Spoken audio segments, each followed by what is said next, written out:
Hello. First off, shout out to my man Nate Vanderplas for coming up with a slightly clickbaity title of my presentation. A bit long, but still catchy, I think. So, who am I? My name is Sebastian Pfeifer. Some know me as Everfresh. I'm a freelance motion graphics designer, character modeler, rigger, animator, and 3D generalist. I somewhat specialize in toon shading, cartoon rigging, and somewhat trippy transitions. So, let's take a look at my personal project's demo reel first, so you get an idea what I'm going to be talking about for the next 45 minutes.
To define animated personal projects a little bit better, it's 15 finished shorts ranging from 30 seconds to 3.5 minutes each, 5 unfinished shorts, unfortunately also part of the game, and 10 GIF loops animation exercises.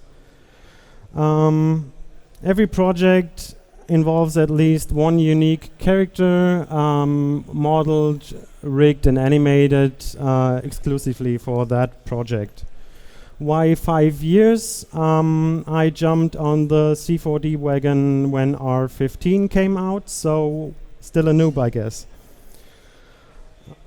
Also, I did some projects during that time that didn't get animated, mainly as practice to get familiar with Redshift. So, what do I do for a living? Basically the same, a lot of character stuff, explainers, mascots. Those were projections in an indoor mini golf course, for instance. Character animation comped into live footage. Also, I do a lot of rigging these days, which surprisingly has become one of my favorite tasks in 3D. Also, I do a lot of product visualization, mainly for professional audio and lighting equipment. And I also use C4D a lot to create imagery for print and online advertisements. Let's take a look at one of my shorts in its entire length, and then we can talk a little bit about the creative process behind it.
Thanks.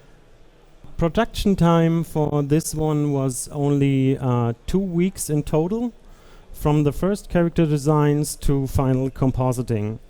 And I'm not particularly fast when it comes to tasks like modeling, for instance. I've seen people model 3 times faster than me. I guess the main reason why I was able to produce a short that fast is I tend to keep things simple, and I kind of have an efficiency fetish. Think about it, that short only has 4 sets and 2 characters. Also, Redshift made it pretty easy with its fast IPR to get the materials and lighting right. But let's talk a little bit about the creative process first before we dive into any details. Know a whale. What does that title mean? Exactly, nothing. There's nothing I want to say with it, no message, no meaning. It's basically just an accumulation of pretty pictures mushed together to form some sort of a story. I'm not a story writer, I'm a designer who loves to animate, that's all. I do get asked all the time if I do storyboards for my films. Short answer is no. Knowing how a short ends when I started seems somehow wrong to me. Sometimes I don't even know how it begins when I started. All there usually is a visual concept, a feeling I want to transport. I would never attempt something like this for a client, though, without a storyboard, or when I'm working on a bigger project with other people. But for personal projects, there is no client, there is no other people. I can change my mind as often as I want, and that's what makes it fun for me. To give you an example of how much fun that can be, let's try to do a recap of my thought process when I made this one here. All I knew was I wanted to make 2 cartoon characters morph into each other in a very fluid and fun way. So I first built the 2 characters with a very rough idea in mind how they could morph into each other, started with a walk cycle and thought maybe he could start eating himself up and dissolving at the same time, and then one thing led to another, and there's the gorilla. He somehow walks like he has to poop. Well, let's actually have him poop and trip on it to initiate the morph back into the first character. And as he rolls down, he's gonna eat it. And as the other one comes up, he just licks it up. That's disgusting. I somehow love it. I'm gonna name that piece Mind Your Own Shit. Brilliant. So, I didn't really plan for any of this. Well, at least not the poop thing. That just happened. And how could creating animations be more fun than not really knowing what happens next? Regarding ideas, all I know is I get most of my ideas when I'm surrounded by water. So under the shower, in the bathtub, having a swim in the pool, sitting by the pond, and so on. I guess that also fits my go with the flow motto. Like everyone else, I guess I mainly get inspired by the work of others. So some people stated that the girl in No Whale reminds them of Coraline. Yeah, guess what? Coraline is one of my all-time favorite movies. And I truly believe that's just how art works. You see something you like, you want to create something similar, or at least create a similar feeling. And that's totally fine. No one expects you to reinvent the wheel. Just make sure to give it a different spin. So, how is it possible to make that many shorts in your spare time? For me, it boils down to 3 reasons. Don't overthink it, or as my shoes would say, just do it. Support from loved ones, also pretty important. If you live together with people you love and who love you, they need to accept the fact that you're an idiot who stares into a monitor most of the day and get excited about things they don't understand at all. That you might skip dinner when you're in the middle of something, stuff like that. At this point, I really have to say thanks to my girl Nashi for putting up with me. I love you. If you don't have anyone who loves you, that's also great for making short films. Not so much for anything else, but for making short films, awesome. Last but not least, of course, there's to mention the ease of use of C4D. After all these years, I'm still amazed how quickly you can create stuff, how consistent the logic is throughout the whole tool set, how intuitive it is to explore new things. And of course, if you do character work, here's the really big deal. The character object. What is the character object? The character object is basically an auto-rigging system that ships with C4D. You just bring a character object into your scene and you're provided with a variety of rig presets, several options for human rigs, mammals, birds, insects, and so on. You just have to bring in the components one after another, move the adjustment handles to fit the proportions of your character, and after that it's just a couple of clicks and you're more or less ready to animate your character. What are the obvious advantages here? Fast and easy rigging for everyone, no deeper rigging knowledge required, rock solid, stable rigs. The disadvantages are no real cartoon rigs available, kinda tricky to modify, no face rig included, and the advanced biped preset is fairly heavy.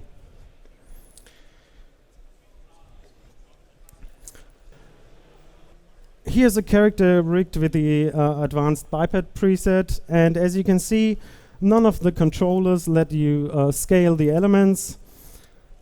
And sometimes in cartoon animation you want to be able to freely scale certain parts of your character. Also for bendy limbs you need to animate 3 controllers, which on the one hand gives you very granular control. but it's a little bit cumbersome to animate. And also, just watch that long list of joints, nulls, and controllers. This rig is fairly complex and tricky to modify, because before you can actually successfully modify a rig like that, you have to understand how everything works. But here's the good news. None of this is a big deal, because you can set up your own custom rigs to work with the character object.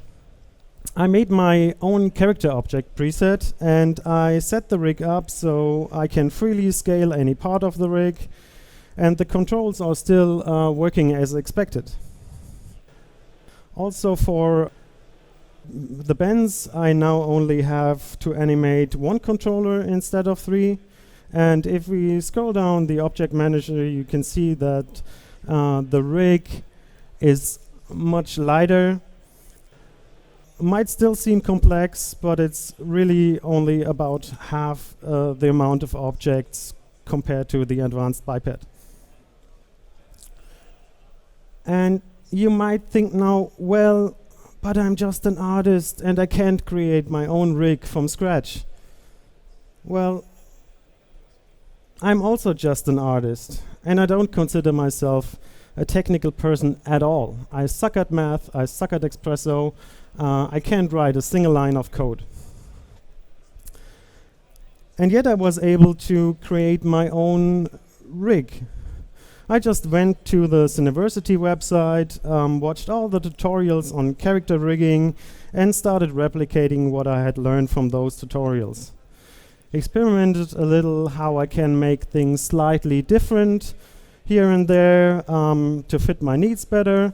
And after a couple of days, I had created my own first functioning rig. And then I thought it would be cool to make it to work with a character object. And luckily, there's also a tutorial series by the fantastic Brett Bass on Cineversity about that topic. So I watched those as well, and 2 days later, I had created my own first character object preset. Since then, I've been constantly refining the rig, adding things, removing things, streamlining things, and the good thing is, you only have to do it once, and all your future characters will benefit from it. So let's take a look at what this looks like. I won't go into detail since we obviously don't have the time to do that here. But as you can see, there's the individual components for the different parts of the rig, like spine, arms, legs, and so on. If you click on one of those so-called component tags, you can see that there's a whole bunch of intimidating tabs where you can define how the component behaves during adjustment when you apply that rig to your character. It might look very complex, but once you understood how the system works, it's actually pretty straightforward, really. It looks way more complex than it actually is. So when I'm rigging a character with my preset, it goes like this. I create a character object, select my preset from the list, bringing the components one after another, adjust the handles to make everything fit the proportions of my character. Same for the face. Once I'm done with that, I can also adjust the size and positions of my controllers.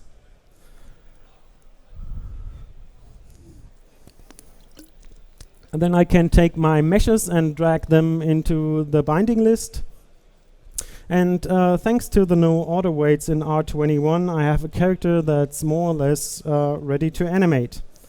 Why just more or less? Well, as good as the R21 auto weights are, for hero characters, it's, at least in my opinion, necessary to weight your character manually. No algorithm will give you perfect deformations. For background characters, though, you can totally get away with just the auto weights. That leads me to my next point. No joy in weight painting.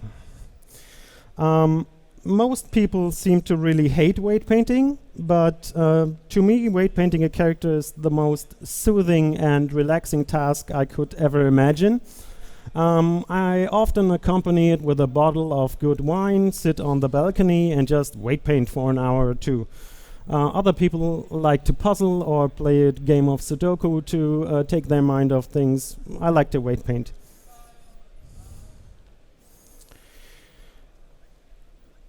After all of that and setting up some poses and configuring my controllers, I'm left with a ready-rigged character that can do pretty much whatever I want. I have plenty of control over all aspects, like elaborate foot controls, bendy controls, knee and elbow locks, and of course everything is freely scalable down to the fingertips. I always try to keep as many options open for the animator as I can. Too much automation can be rather limiting, in my opinion. I also try to provide choices, so for instance, the hands can be animated quickly via hand gizmo and individual finger gizmos, individual controllers for each finger segment, and also via sliders. All at the same time, none of those options exclude one another. Some shear and bend controls for the head.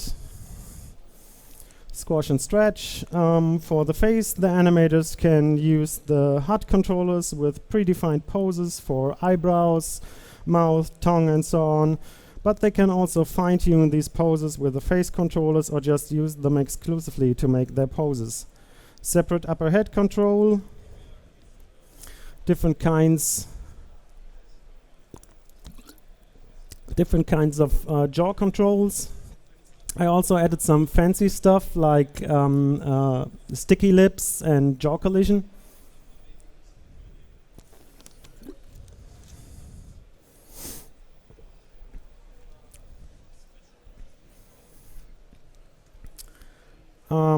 Here's a quick beginner's rigging tip for better volume preservation for areas like the knee, elbow, wrist, for instance. If you just have two joints to distribute your weights in those areas, the best you can achieve with weighting alone is this.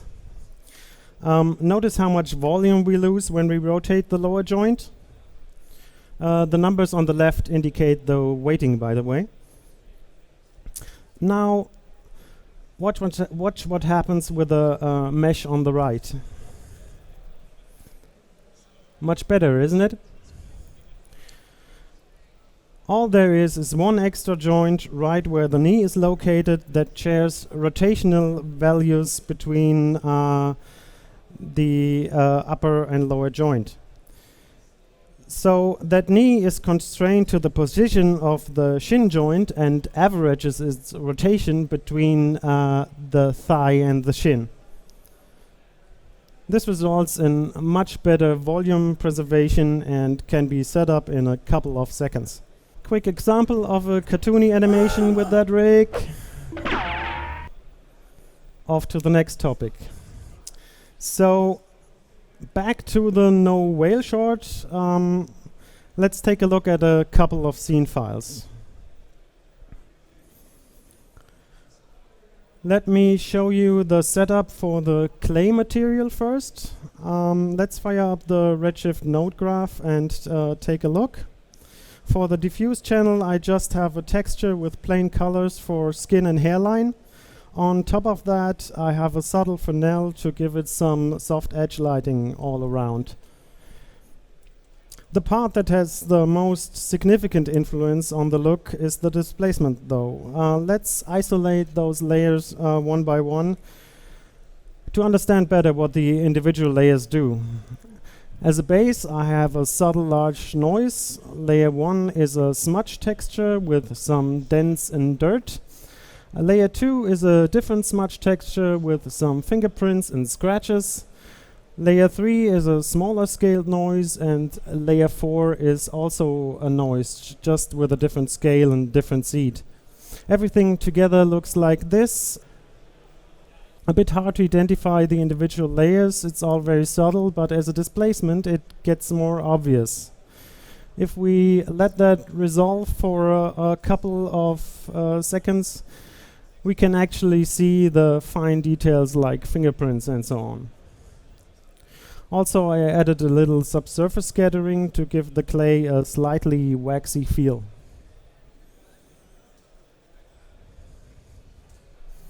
The fabric setups are a bit more complex, and I won't dissect those entirely here, but I just want to show you how the stitching is done.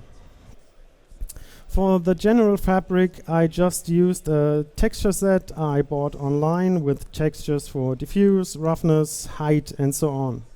But on top of that, I had to make some stitches. And all there is for the stitches is two textures, one for the indents created by the stitching and one for the elevation of the yarn. I also used that elevation texture to color the stitches. And as you can see, it works perfectly well, at least up to a certain point. For macro shots, you probably would want to model those stitches, but for my purpose, this method was totally sufficient.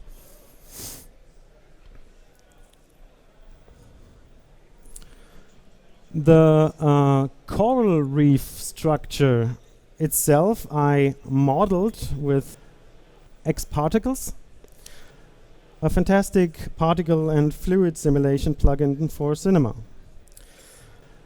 The setup here is pretty simple. I have an XP flip domain set to gaseous with a high vorticity value. Vorticity gives you those nice swirls in your fluid simulation. Then I have a couple of spherical emitters and an XP gaseous modifier left to default values. When I let that simulate for a couple of frames, you can see that some sort of smoke cloud emerges. And after just simulating 12 frames, I dragged all the emitters into an XP OpenVDB mesher to get those particles skinned. And when you make that mesh editable, you're left with something like this, a base for our coral reef. Brought into my scene, I then populated it with some seaweed and some corals and added some hair to some poly selections for additional finer grass.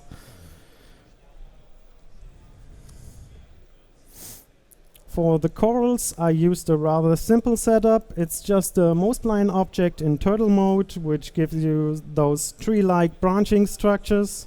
Then I swept that with an inside spline object and put a couple of wind deformers in to get that nice underwater undulating motion going.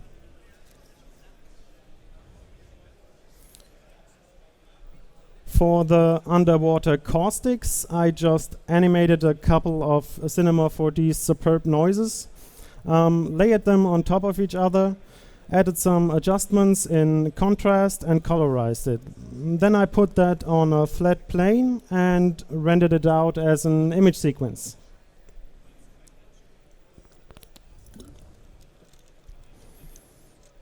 Then I loaded that into a volumetric Redshift spotlight.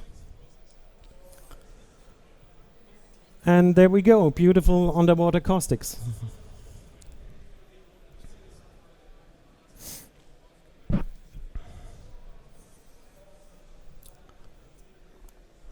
The ocean is made of two differently textured cubes in a linear cloner, a random effector for some slight position variation, and two wind deformers, each blowing in a different direction. I'm gonna explain later why that cloner is in a connect object. But let's take a look at the interesting bit of that scene, the whitewater setup. Those pink dots you're seeing are null objects parented to their nearest whale controller. I do that with a parent constraint, which makes the null behave as if it was a child of this controller. So wherever the controller goes, the null follows along while keeping its offset.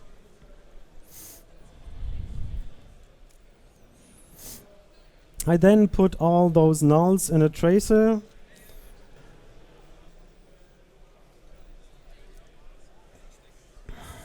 To generate a spline that connects those nulls, and put that spline in a sweep object together with a rectangle spline. Then you get this, not very interesting yet, but as soon as I activate my random effector, which is set to deformer mode so it can influence points directly, and also activate the subdivision surface, things start to come together.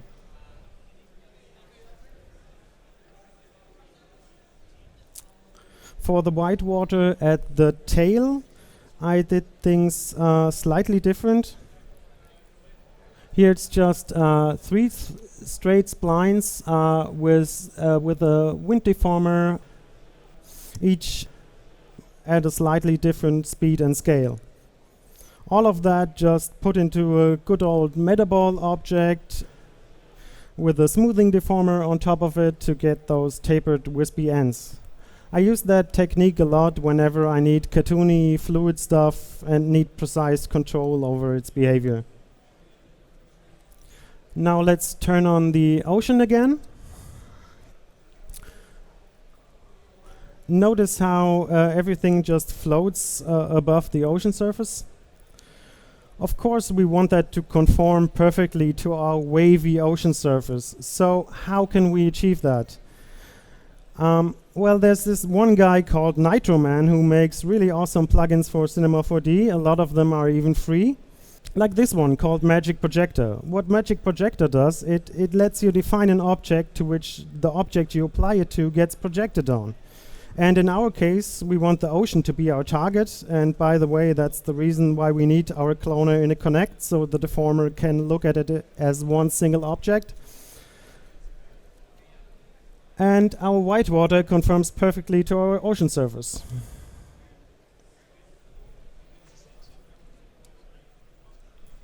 So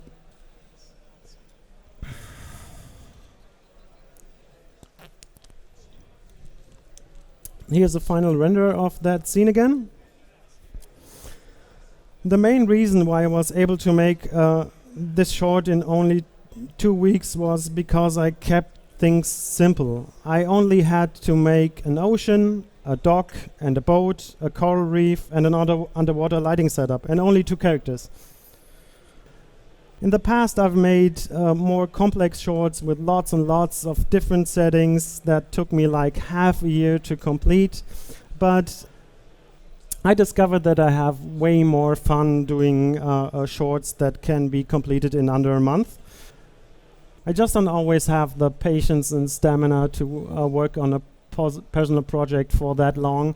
And also, the longer you work on something like this, the higher the chance that you just abandon it at some point. So that's all on the Noah Whale short. Let's take a quick look at another one called Beer.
Thanks. So how long do you think that one took to make? Also 2 weeks. Also, when I started it, I had no idea it was going to be about beer. I just watched the whole first season of Love, Death and Robots, and all I knew after that was I want to make something violent with monsters and loads of blood. The idea to make it about beer came later while drinking beer, of course.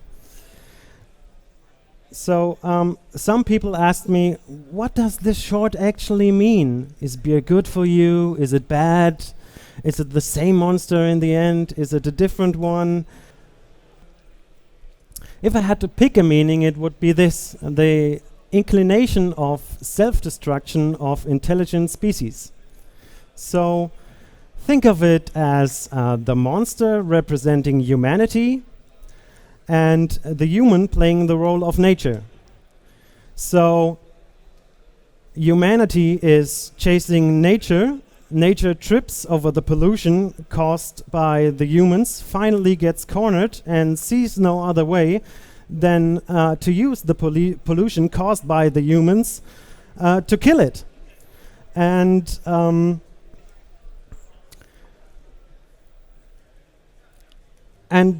another human pops up and witnesses what's going on, but simply doesn't care and keeps polluting.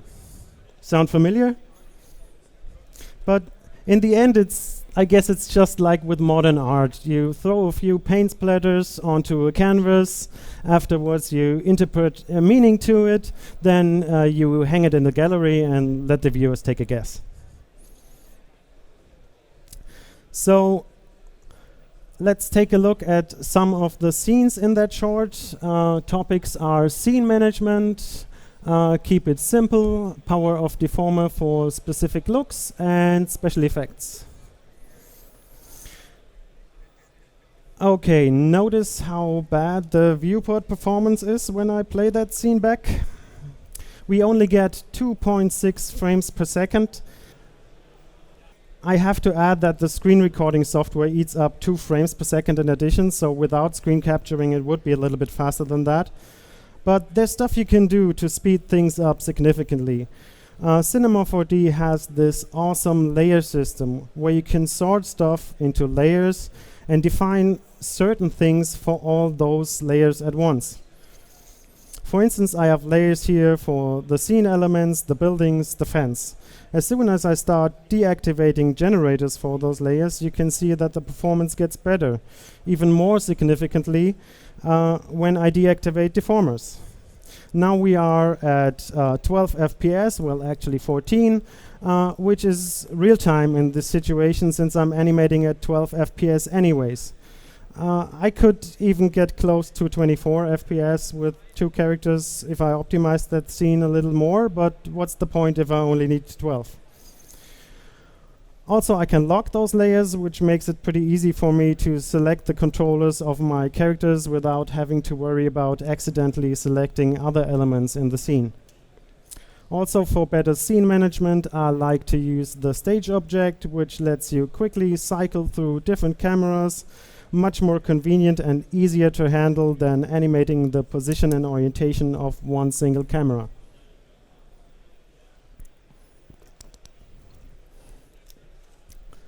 Regarding the keep it simple topic, all there is for the whole short is that one scenario where everything takes place.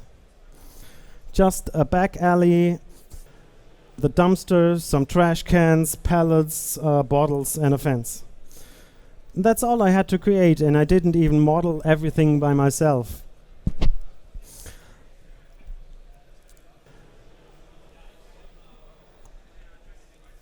The back alley, for instance, I downloaded from TurboSquid, and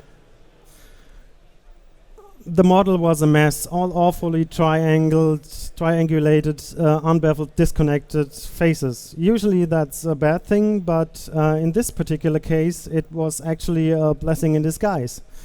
I'm going to show you what I mean by that. Let's take a look at what this looks like rendered. Well, actually not bad, but for the hand-illustrated look I was going for, the perfectly straight edges didn't look very convincing. Now, watch what happens when I activate the deformers again for that for the buildings layer. I have a displacer deformer in there, which actually displaces the vertices of the building slightly, making everything a little bit crooked. Also, since the faces of that back alley model are all disconnected, I get those gaps where you can actually see the white background peeking through, most noticeable at the door on the left.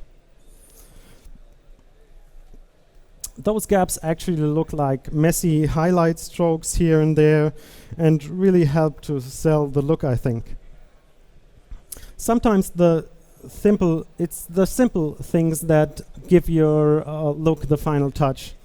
And all there is one single displacer deformer in the buildings group with a noise as deformation source. Simple and efficient.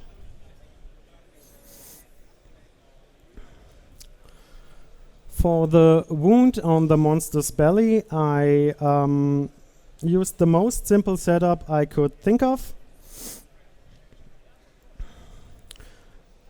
When I move that controller, you can see that the wound appears and disappears.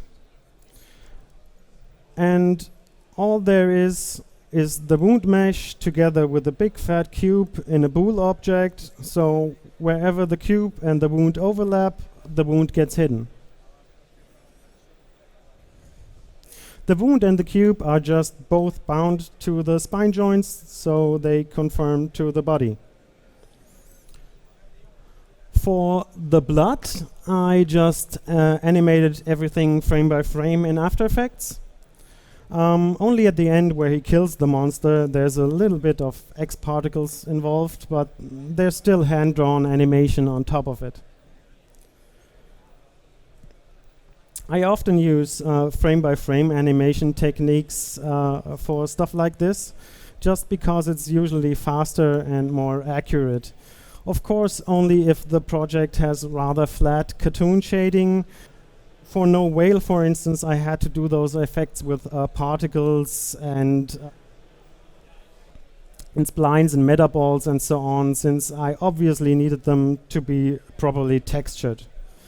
But whenever I need precise and very specific animation of liquidy, fluidy stuff for those toon shaded projects, I just render out rough proxies or so in Cinema and then draw over it in After Effects. Instead of fiddling for hours with fluid sims that won't look as slick and hand-drawn anyways. So we still have a little bit of time. I want to show you real quick how that limb rip effect is made. You might have noticed in several of my animations where I just split the limbs apart and you can see those cross sections. Okay, let's make a new material with a circular gradient in the luminance channel first, not interpolation set to none, so we are not really actually having a gradient anymore. White in the middle for the bone, some flesh around it, some skin, jacket color, a little turbulence to make everything slightly uneven. Then we create a cube. Slap that material on it.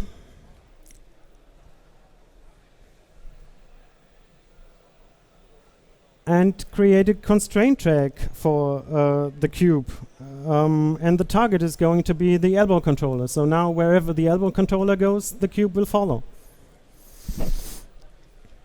Then we grab again a bool object. I kind of have a thing for bools, not so much for modeling, but for effects like this is just great. We just put the cube and the subdivision surface with the whole character geometry in it into the bool. By changing the cube scale, we can actually animate that. But we don't want to select the cube all the time when animating, and probably we would have a bunch of those for the other limbs as well. We can make our lives much easier by just creating some user data on the hand controller and hooking that parameter up in Expresso to be able to control that and possibly a bunch of others with one simple slider. So we create a new user data entry, open up our Expresso window, drag the hand controller in, look for the newly created user data as our output. Then we drag the cube in, drag the parameter into the input slot. Then we create a range mapper, define input and output range. Then we hook it all up. And voila, we have made a working Expresso setup. We can now just animate that in a very convenient way.